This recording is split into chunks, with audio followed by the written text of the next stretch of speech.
Let's start using Smart Real Estate Investment Analysis, which is known as Smart REIA. So you go to straight REIA version 7.0, which is the latest one. We are phasing out the old version, and so are we phasing out the SFC version 5.0 as well.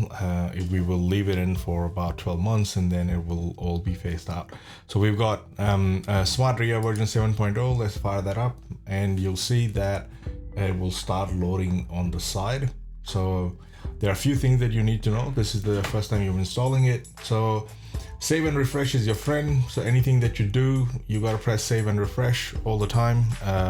If you made changes to the input cells, all blue cells are input cells, and all black and gray cells are where all the calculations are taking place, and they cannot be. I'll show you everything as we go along. Then you got save as new, which is basically saving it as new. And at the bottom you will see that if you have a lifetime subscription, it will say lifetime subscription. Otherwise it will say the date when your subscription actually expires or automatically renews. If you don't know what that is, just click on manage your subscription and it'll take you to a link. Enter the email address that you used to sign up and it'll send a link and you can manage your subscription from there this point on. So let's click on create new and it will create our first sheet, and it takes a little while. It creates a new sheet and you'll see a little pop-up window pop up over here. Now if you have a pop-up blocker installed, it'll prevent it from popping up and you will see a little window with a red cross on it. Make sure you select that and allow it, otherwise you will not be able to see the new sheet. So new sheet is then created.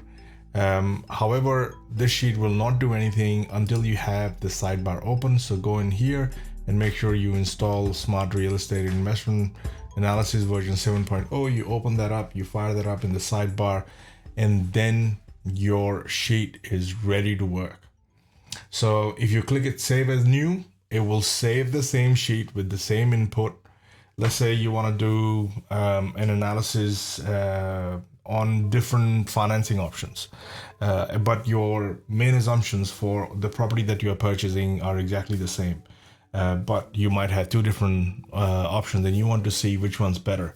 So you can just click on save as new. It'll create a copy of it and we will show that in the training further on. So that's what that is for. Save and refresh is for saving and refreshing. So if I put in some values here and I start changing, it will start doing the calculations for me. So that's the first launch. That's how you launch Smart Real Estate Investment Analysis. Before I forget, there's another section here that you need to know just in the first launch, and that is you can customize the currency that you're using depending upon the country you are in. So you can use $, euro, pound, wherever. So whatever you got here, select your unit of measurement, square feet or square meters, and then over here in your currency symbol, change that to a $, or by default it is always dollar. So you can change that to pound or euro or any other currency symbol that you want. Just simply enter that currency symbol, press save and refresh, and it will change this pound symbol everywhere, wherever there's thing, it back into dollar or dollar to that, and so on.